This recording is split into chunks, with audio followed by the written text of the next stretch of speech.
Wapendwa taifa la Mungu, tumsifu Yesu Kristo. Bitogwa bana Bariadi, muliho mwangaruka.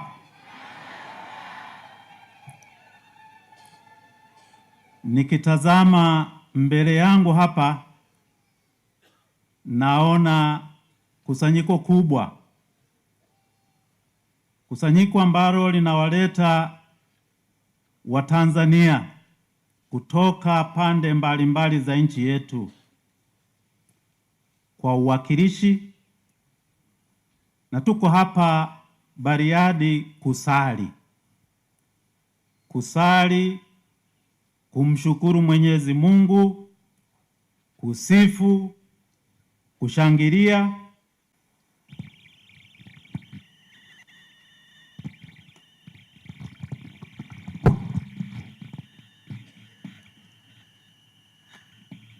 Tumekuja tunashangaa pia. Mimi nikitazama nyuma, tangu nilipojiunga na baraza la mwaka 1997 nikiwakuta wazee wakiwakilishwa hapa na Mhashamu Baba Askofu Mkuu mstaafu wa Arusha Baba Joseph Ateleburu, umekaa pale.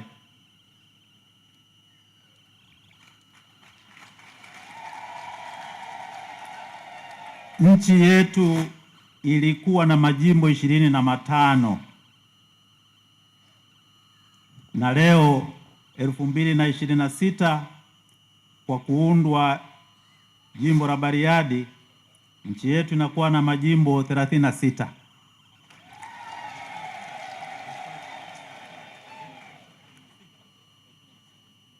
Kwa mahesabu yangu basi huenda ni zaidi ya hayo, lakini ninachotaka kusema kwa vyovyote, kuanzishwa kwa jimbo ni alama ya kukua kwa kanisa, ni alama ya kukua kwa imani ambayo ni msingi wa matumaini yetu, ni alama ya ongezeko la waamini. Mtu anaweza kujiuliza, kwani majimbo yana umuhimu gani? Ndugu zangu wapendwa, majimbo yana jukumu muhimu kwa utume wa kanisa ndani ya taifa. Jimbo lina majukumu mengi yakiwemo utawala wa kanisa, uongozi wa kiroho, elimu na malezi ya makuhani, waamini, huduma ya kichungaji, uenezaji Injili, ushirikiano ili kukuza umoja na kushughulikia masuala mapana ya kijamii kama vile haki, elimu, huduma za afya na kadhalika, utetezi wa haki, amani na utu wa watu wote, kuunganisha imani ndani ya tamaduni mbalimbali. Bulumbi butale kupandika ijimbo na kupandika ndimi ongoro ntale.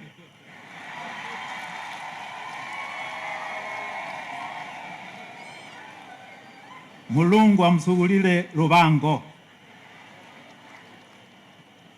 Wapendwa taifa la Mungu, Bariadi inaanza vizuri sana. Kadiri ya taarifa tulizo nazo kwenye vitabu vyetu hivi, Bariadi inaanza na parokia 16 na parokia teule 2.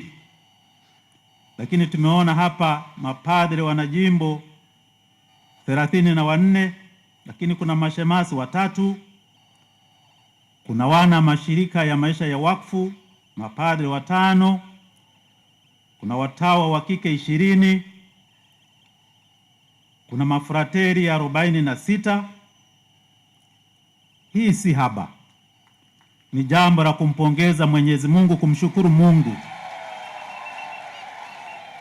Lakini kwa kweli tumpongeze Baba Askofu Sangu kwa matayarisho haya. Kazi hii ameifanya kuandaa mpaka tunakuja kupata mambo haya ambayo jimbo hili linaanza nayo. Baba, hongera sana.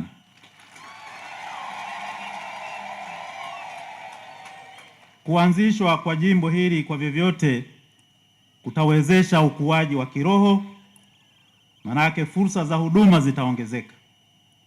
Waamini watapata fursa kubwa ya kufikia uongozi wa kanisa, kupata sakramenti, lakini kutakuwepo pia ugawaji wa madaraka kukidhi mahitaji ya watu, lakini uongozi pia wa kiaskofu kushughulikia masuala muhimu ya kichungaji na kijamii kwa ufanisi zaidi. Kutakuwepo ushirikishwaji wa jamii ndani ya eneo ili kukuza huduma za kijamii, lakini kutakuza pia miito mbalimbali, kuimarisha kazi ya uenezaji Injili, kazi muhimu kabisa. Wapendwa taifa la Mungu, jina Prosper linabeba bahati. Ninyi wana Bariadi mna bahati kabisa.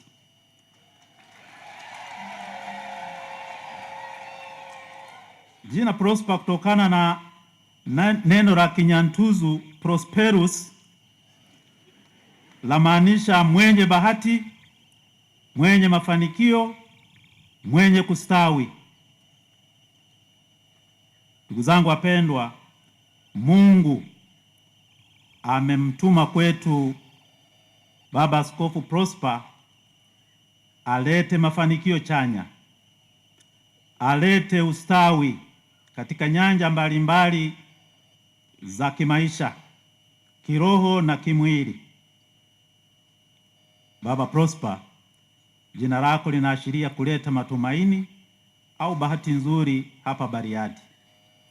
Ukipewa ushirikiano mzuri na wasaidizi wako na wadau wengine katika shamba la Bwana. Jana Baba Masondole alikutahadharisha uwe na watu wanaokuzunguka hapo wazuri. Natumaini waliusikia ushauri wako. Ndugu zangu wapendwa, leo tunapokusanyika kusherehekea kusimikwa kwa askofu wetu mpya, tunafurahi kuadhimisha sikukuu ya Mtakatifu Yosefu, mume wa Bikira Maria. Siku hii tunamheshimu mtu ambaye maisha yake yanaonyesha uaminifu, unyenyekevu na uthabiti katika mpango wa Mungu, kama Baba Askofu Mkuu Renatus alivyotangulia kutuambia hapo mwanzo wa ibada hii. Mtakatifu Yosefu, baba wa kidunia au baba mlishi kama anavyoitwa wa Yesu, na mume mwaminifu wa Bikira Maria, anatupatia mfano wa uongozi wenye kutia moyo ambao unatufaa hasa tunapomkaribisha Baba Askofu wetu mpya katika nafasi hii muhimu hapa Bariadi. Mara nyingi Mtakatifu Yosefu anaitwa mtu mwenye haki, jina linaloonyesha haki yake na utii kwa mapenzi ya Mungu. Ni ajabu, katika Injili tumesikia Yesu alimtii. Yesu aliwatii wazazi wake, wazazi wa kibinadamu hao. Lakini kwa hakika Yosefu ni mwenye utii kwa mapenzi ya Mungu. Tunaona jinsi Yusufu kwanza alivyoitika habari za kimuujiza za ujauzito wa Maria, si kwa hasira au mashaka, lakini kwa imani kubwa na uaminifu katika mpango wa Mungu. Alikubali nafasi yake katika historia ya wokovu kwa utulivu, akijua majukumu makubwa yaliyo mbele yake. Baba Askofu Prosper Limo, ninahisi ulipoambiwa sasa unakuja kupewa jimbo kutoka Arusha ulishtuka kidogo, pamoja na kwamba ulishakuwa askofu, lakini bila shaka ulishtuka kwamba sasa mzigo unaenda kuubeba mwenyewe. Kule Arusha ulikuwa unamsaidia mzee wa Arusha pale, Baba Amani, sasa unakuja kuubeba mwenyewe mzigo. Mhashamu Baba Askofu, unakuja kutimiza mpango wa Mungu wa wokovu hapa jimboni Bariadi.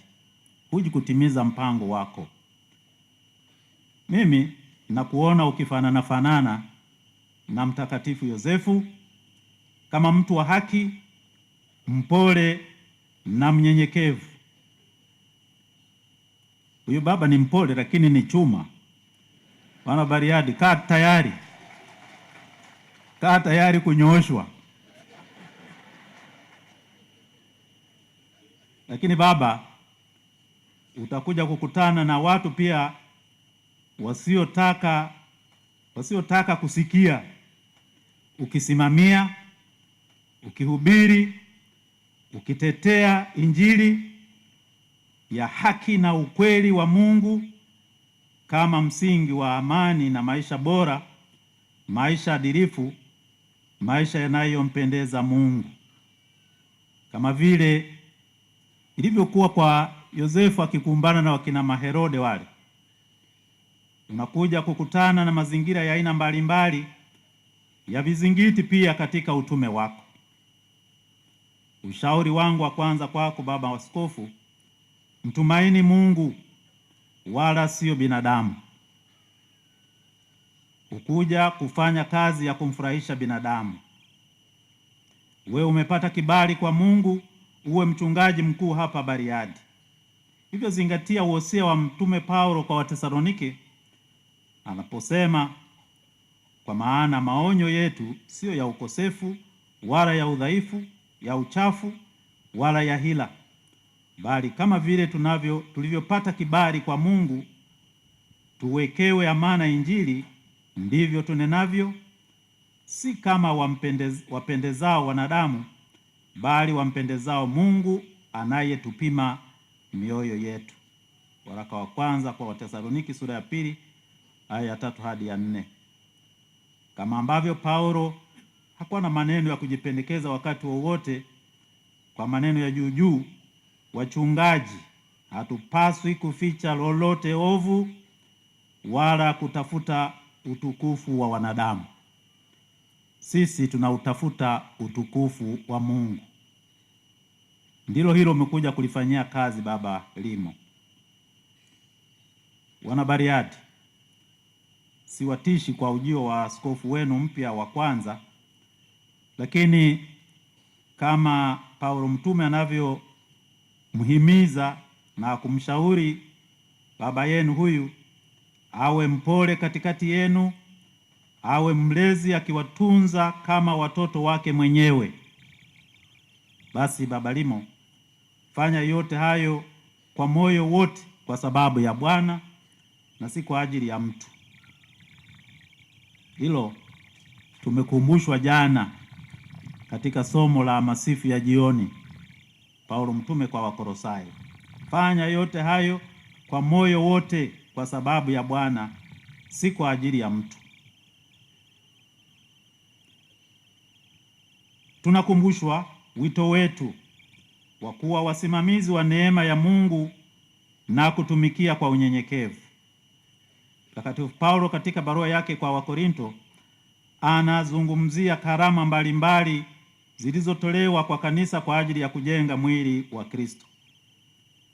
Kama askofu, jukumu lako litakuwa kuongoza na kulea karama hizi ndani ya jimbo la Bariadi.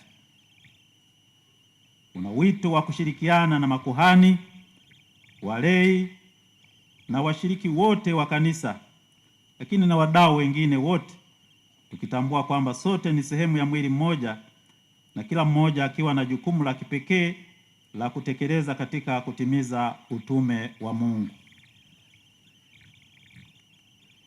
Mhashamu Baba Askofu Limo, unapoanza safari hii, Kumbuka kwamba mfano wa Mtakatifu Yosefu uko mbele yako kila wakati. Kama Yusufu, umeitwa kuwa mlinzi wa kundi lako, mchungaji anayejali mahitaji ya kiroho na ya kichungaji ya watu wako. Katika ulimwengu ambao mara nyingi umejaa mashaka, basi uwepo wako utaleta faraja na matumaini. Uongozi wako utawatia moyo wengine kufuata njia ya Kristo, kujenga jumuiya za Kikristo na kuwa mawakala wa haki, amani na upatanisho. Leo tunatafakari pia umuhimu wa familia kama Mtakatifu Yosefu alivyoonyesha katika utunzaji wake kwa Bikira Maria na Yesu. Mesikia anahangaika kumponya mwana Yesu wakati anawindwa na Maherode. Katika ulimwengu wetu wa kisasa, familia ni kitengo muhimu kinachounda jamii zetu na kuakisi upendo wa Mungu. Baba Askofu, unao wajibu wa kuzitia moyo familia zote ili zikue katika imani na upendo, zikimtafuta Kristo pamoja, kama ile familia takatifu ya hapo Nazareti. Ushauri wangu kwako Baba Askofu Limo ni huu. Leo unatangaza kuwa umekuja kuwa mtumishi asiye na faida, kwa sababu utafanya tu kile unachopaswa kufanya. Haya sio wosia wangu, bali wosia wa Yesu kwa wafuasi wake. Alisema, vivyo hivyo nanyi mtakapokwisha kuyafanya yote mlioagizwa, semeni, sisi ni watumwa wasio na faida, tumefanya tu yaliyotupasa kufanya. Injili ya Luka sura ya 17 aya ya 10. Ndugu yangu, hivyo ndivyo tulivyo maaskofu Katoliki. Unakuja kuhubiri hapa, utafundisha, utatakatifuza, utajenga shule, utajenga hospitali, zahanati na hata nyumba ya askofu. Huenda ukabadilisha sijui. Taona matayarisho yaliyofanyika hapo. Huenda ukawaza kutengeneza kitu kikubwa zaidi. Itakuwa yote mazuri. Lakini ndugu yangu, yote hayo hayatakuwa mali yako. Itakuwa ni mali ya Kristo, itakuwa mali ya jimbo. Na muda ukifika, wala hutamrithisha ndugu yako chochote. Utayaacha yote hayo na kusepa kama ulivyokuja. Ndivyo anavyofanya pia Baba Sangu, pamoja na nguvu zake kuziweka hapa, kuweka yote aliyoyafanya. Sasa leo tayari ameambiwa tangu leo ni mwisho kukanyaga huku, aje kama mgeni. Basi hivyo ndivyo ilivyo. Ndugu yangu, moyo mkuu, lakini Kristo anakupa ahadi kama alivyowapa ahadi wafuasi wake. Anasema, hakika nawaambia, hakuna aliyeacha nyumba au mke au ndugu au wazazi au wana kwa ajili ya ufalme wa Mungu asiyepokea zaidi mara nyingi katika zama hizi na katika ulimwengu ujao uzima wa milele. Injili ya Luka sura ya 18 aya 29 hadi 30. Wana Bariadi, tunaposhuhudia uanzishwaji wa jimbo lenu, na wasihi muwe na moyo mpya wa kujitolea kama wana familia hii mpya ya jimbo la Bariadi. Kubalini kuongozwa, muimarike kiroho, mkisukumwa na nguvu ya kiroho itokanayo na kulipenda neno la Mungu, kuzipokea sakramenti, upendo wa Kikristo na kusali bila kuchoka. Askofu mkuu hapa amekazia hilo, kusali bila kuchoka. Mumpe ushirikiano mchungaji wenu mkuu, na mkifanya hivyo, kwa hakika mtalijenga jimbo hili liwe safina ya uokovu kwa watu wote. Sisi kutoka pande zote za nchi hii na nje ya nchi, tumekuja kuwaunga mkono, kusali pamoja nanyi, kuwatia moyo. Basi fanyeni kazi pamoja, muongozwe na Roho Mtakatifu kukuza kanisa ambalo limejikita katika mafundisho ya Kristo na kujitolea kuwahudumia wahitaji mbalimbali. Tuigeuzie mioyo yetu kwa Mtakatifu Yosefu na Mama Maria, tukiwaomba maombezi yao. Mwenyezi Mungu awaongoze. Mwenyezi Mungu ampe afya njema askofu wenu. Mwenyezi Mungu alibariki jimbo la Bariadi, awajaze nguvu, umoja na kujitolea kwa dhati kwa utume mnaokabidhiwa na Kristo leo. Ndugu zangu wapendwa, na tufurahie zawadi ya askofu wetu mpya, tukimheshimu Mtakatifu Yosefu, mlinzi wa kanisa Katoliki na mlinzi wetu. Mfano wake utupe msukumo wa kutekeleza miito yetu kwa uaminifu na upendo tunapoendelea na safari yetu pamoja kama kanisa. Tumsifu Yesu Kristo.